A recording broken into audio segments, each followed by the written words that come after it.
Hey everybody, welcome back to World of Tanks with Hachiman. I am bringing you a special garage overview, the garage overview of the T28 Heavy Tank Concept. This is, of course, the machine that you earn for completing the second campaign, the first one for the Stug 4, which everybody agrees is garbage, and then you get this, the T28 HTC. This is actually a pretty good machine. The T28 concept, it never actually existed. I mean, it's really just more a conceptual drawing than anything.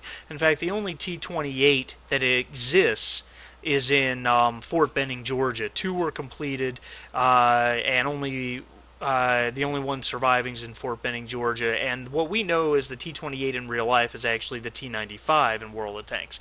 Neither here nor there. Let's stop talking about that.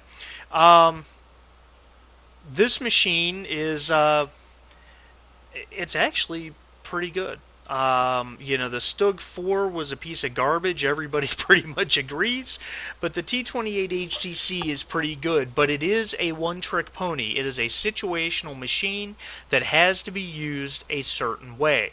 If you don't use it properly, you will die quickly, and you will die badly. It's that simple. It is an assault gun, just like the T28, the T28 prototype, and the T95. It is designed for attacking positions when your flanks are covered. So like Heavy Alley on Himmelsdorf, perfect example. This machine, if it's top tier, can move right up Heavy Alley and just say, shoot at me, I dare you. Let's talk about the armor for a minute. Frontal hull armor. 203 millimeters of frontal hull. You notice there's no lower plate on this. It's just a plate. There's one plate. There's some sloping here. Then you've got the turret, though it's not a true turret, and the top of the turret. 203 right here, that's tough. I mean, that's tough at Tier 7. If you're top tier, there's not a lot of Tier 7s in the game that are going to penetrate that consistently. Say a medium tank Panther. The Panther has about the best penetration of any medium tank and one of the best pens at Tier 7 period with 198 millimeters with standard ammo. This plate will bounce most of those shots.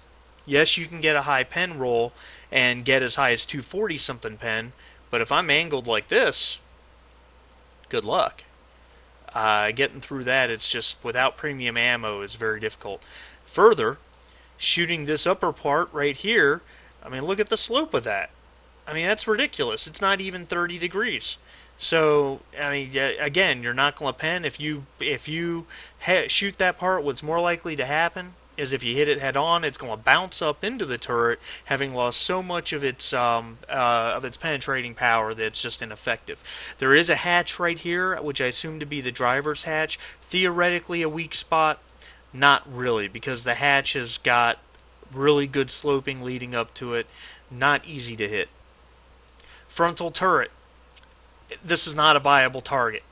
Don't do it. You can see that the turret slopes backwards. It's just not a viable target. Okay, all you're likely to do is perhaps damage the gun. There are 3 hatches on top.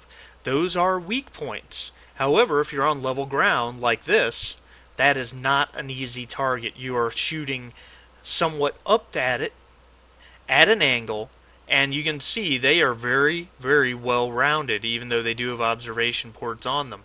More likely than not, you're going to bounce that shot off, or, assuming you hit it, because that's not an easy shot, or you might take out a radio operator or something along those lines.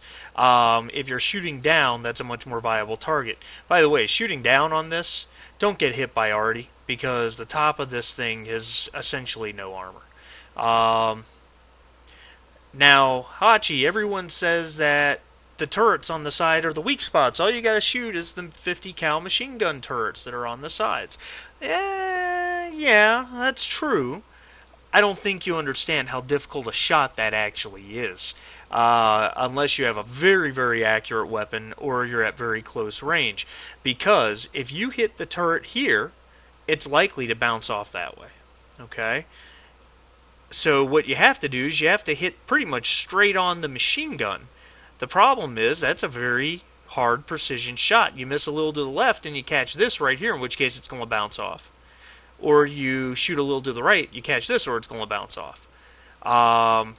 And then if you shoot a little high, it hits this, which is not a penetrating shot, generally speaking. So it's not as easy as it sounds. If you have an extremely accurate gun, again, like the Panther's gun, okay. If you've got the IS's gun, yeah, you got hellacious alpha damage, but we all know the accuracy on those big Soviet 122s is garbage. So if you have the front of this thing, you need premium ammo or a high-caliber gun-firing HE just to try to pick up some damage. Looking at the side, 101 millimeters of armor, which is really not much of anything. There's some nasty shot traps here, and this is an easy target. Do not shoot lower than about right here, because if you do, all you're going to hit is track. If you hit the side of the tracks, you need to hit in the upper part of it. Rear armor is 50 millimeters. What do you expect? It's a turretless TD. This is obviously engine. Very easy to penetrate and damage the engine. Don't shoot up here. That's got such an angle on it that's very likely to bounce off even at close range with a high caliber gun. Just aim at the big flat spot. Let's talk about the gun for a second.